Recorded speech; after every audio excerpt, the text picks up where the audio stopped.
বন্ধুরা, কেমন আছো তোমরা সবাই? আশা করি সবাই বেশ ভালো আছো। আমি FM আবির তোমাদের সবাইকে স্বাগত জানাচ্ছি GoG8-এ।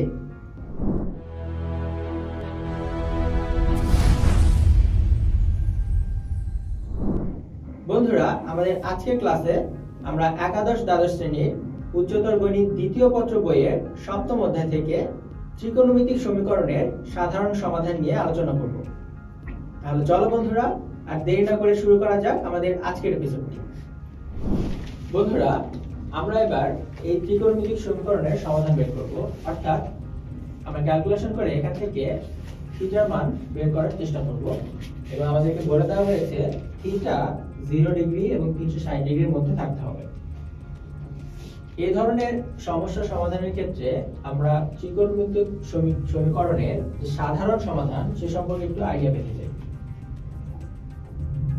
এটা যদি আমাদের কোঅর্ডিনেট সিস্টেম হয়ে থাকে, এটা আমাদের x অ্যাক্সিস, এটা আমাদের y অ্যাক্সিস। দেখো, আমরা বের করতে চাচ্ছি যদি sin থিটা 0 ডিগ্রি বা 0 রেডিয়ান হয়ে থাকে, তাহলে থিটার মান আসলে কেমন হবে? আমরা জানি sin 0 মান 0, অর্থাৎ এই অংশে sin কিন্তু 0 হবে, sin 0 মান 0। কিন্তু যদি এইখানে চলে আসে মানে 180 ডিগ্রি, sin 180 ডিগ্রি মানও কিন্তু 0।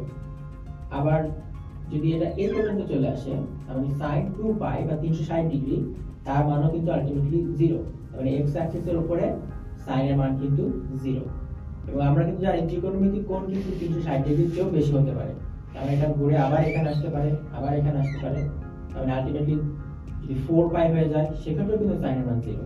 তাহলে আলটিমেটলি sin কত ডিগ্রি মান 0 হবে সেটা কিন্তু আমরা একটা ভ্যালু দিয়ে বলতে পারবো না। sin 0 ডিগ্রি মান 0 হতে পারে, sin 180 ডিগ্রি মান 0 হতে পারে, অথবা sin 360 ডিগ্রি মান 0 হতে পারে। এভাবে কিন্তু অসংখ্য মান আমরা আসলে পাবো। তাহলে আমরা একটা সাধারণ সমাধান চাচ্ছি যেটা দিয়ে আসলে সবগুলো মানকে আমরা প্রকাশ করতে পারবো। দেখো, sin যখন এখানে তখন 0,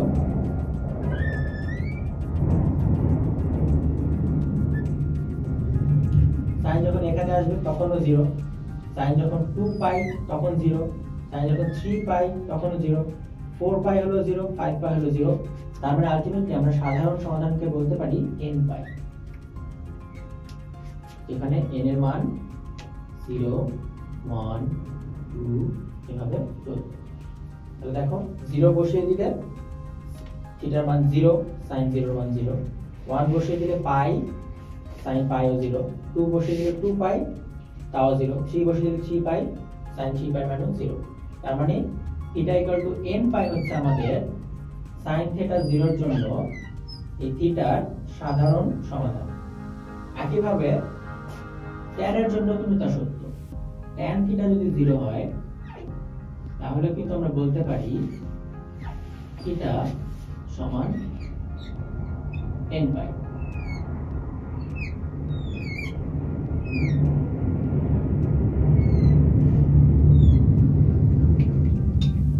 এটা আসলে আমরা কেন বলতে পারি বন্ধুরা? কারণ আমরা জানি tan থিটা মানে হচ্ছে sin theta by cos theta.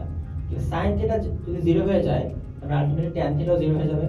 তার মানে যেই কোণগুলোর জন্য sin থিটা 0, সেই কোণগুলোর জন্য tan থিটাও 0। তাই এই দুটোর সাধারণ সমাধান কিন্তু সেম হবে। এবার আমরা cos থিটাটা বের করতে চাই। cos থিটা যদি 0 হয়ে থাকে, তাহলে থিটার মান আসলে কত হবে?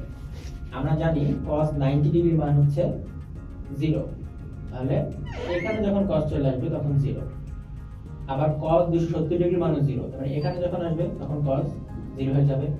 আবার ঘুরে যখন এইখানে চলে আসবে cos 0 হয়ে যাবে। এবার y অ্যাক্সিসের উপরে আসলে cos কে আমরা সবসময় 0 পাই। তাহলে এটাকে আমরা কিভাবে প্রকাশ করতে পারি? 90 এর একটা গুণিতক আকারে প্রকাশ করতে পারি। দেখো, এখানে হচ্ছে 90 * 1, এখানে 90 * 3, ঘুরে 90 * 5, 90 * 7। তার মানে একটা বিজোড় সংখ্যা। তার মানে 90 এর বিজোড় গুণিতক, এবং বিজোড় সংখ্যাকে আমরা 2n + 1 দ্বারা প্রকাশ করতে পারি। তাহলে এটা হচ্ছে cos এর জন্য সাধারণ সমাধান যখন cos θ সমান 0। এবার আমরা বের করব যদি sin θ tan θ বা cos θ সমান 0 না হয়ে অন্য কোনো ভ্যালু হয়ে থাকে, অর্থাৎ যদি এরকম হয় ধরো sin θ সমান 0 না বরং সেটা সমান sin আলফা আকারে যদি আমরা প্রকাশ করি, সেক্ষেত্রে থিটাকে আমরা বলতে পারবো n pi plus negative 1 to the power n into এই আলফা। এটা হচ্ছে আমাদের ভেরিয়েবল, আলফা হচ্ছে একটা নির্দিষ্ট কোণ, যেমন 30 ডিগ্রি অথবা 60 ডিগ্রি অথবা π/2। এটা হচ্ছে sin এর জন্য। tan θ সমান যদি tan আলফা হয়ে থাকে, তাহলে এটা সমান আমরা বলতে পারি n পাই প্লাস আলফা, এটা tan এর জন্য।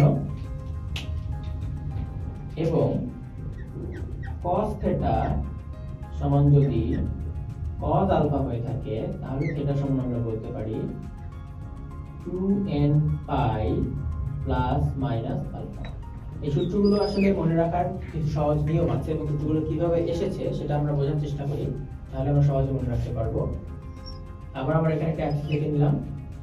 দেখো sin θ কোথায় কোথায় পজিটিভ, sin কিন্তু ফার্স্ট এবং সেকেন্ড কোয়াড্রেন্টে পজিটিভ। এবং ধরো এখানে এবং এখানে এই অ্যাঙ্গেলগুলোর জন্য ধরো sin পজিটিভ।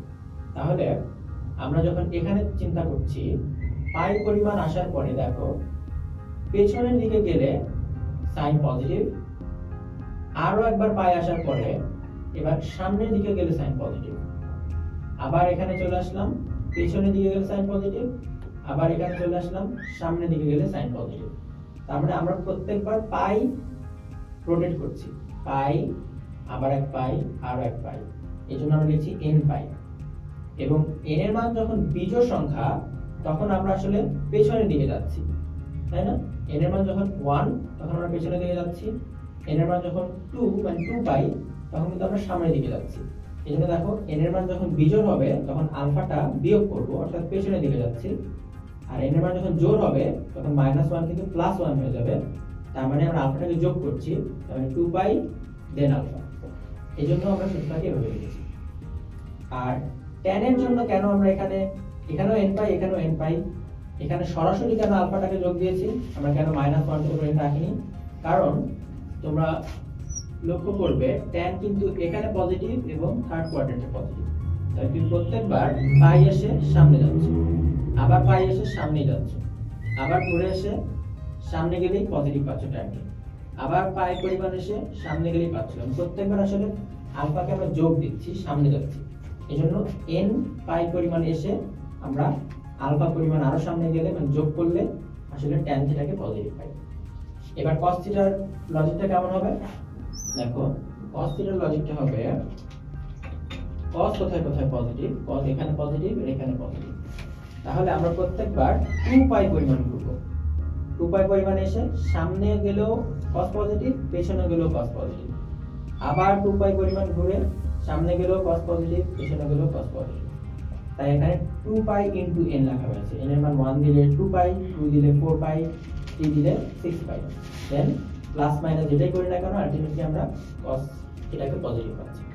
এইভাবে আমরা আসলে সূত্রগুলোকে মনে রাখব। এবার এই সূত্রগুলোকে ব্যবহার করে আমরা আমাদের এই গাণিতিক সমস্যাটির সমাধান করব। দেখো শুরুতে আমরা কিছু ক্যালকুলেশন করে এটাকে একটু ছোট করার ট্রাই করি। এখানে আমরা 4 রেখে দিয়ে cos স্কয়ার থিটাকে লিখতে পারি 1 minus sin square theta plus sin theta equals to 5। এখান থেকে আমরা লিখতে পারি 4 minus 4 sin square theta plus 4 sin theta equals to 5।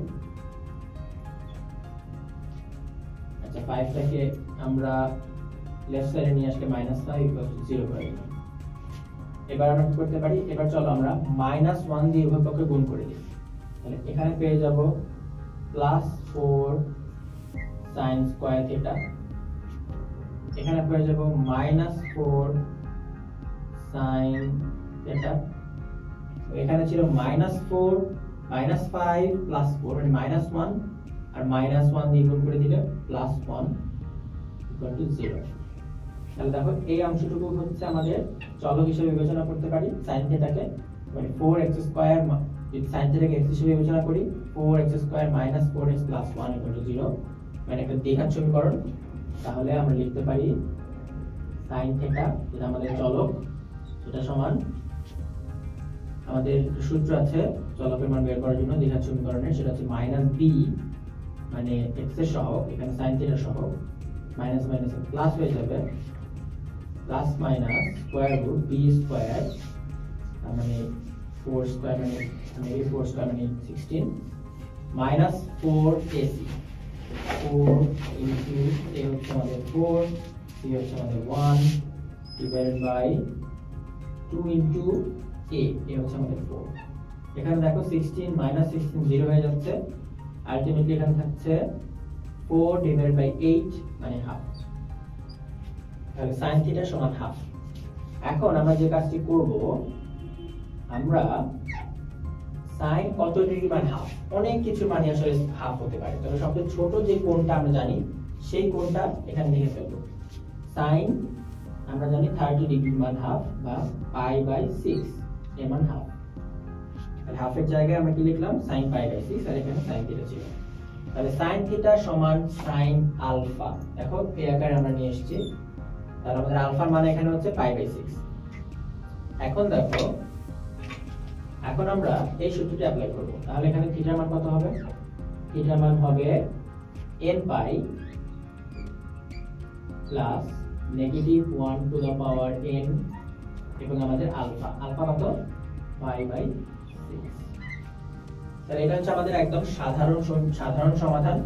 এই সমাধান দিয়ে আমরা আসলে সব কোণগুলোকে এখানে ইনক্লুড করে ফেলেছি। n এর মানের উপর সেটা ডিপেন্ড করে।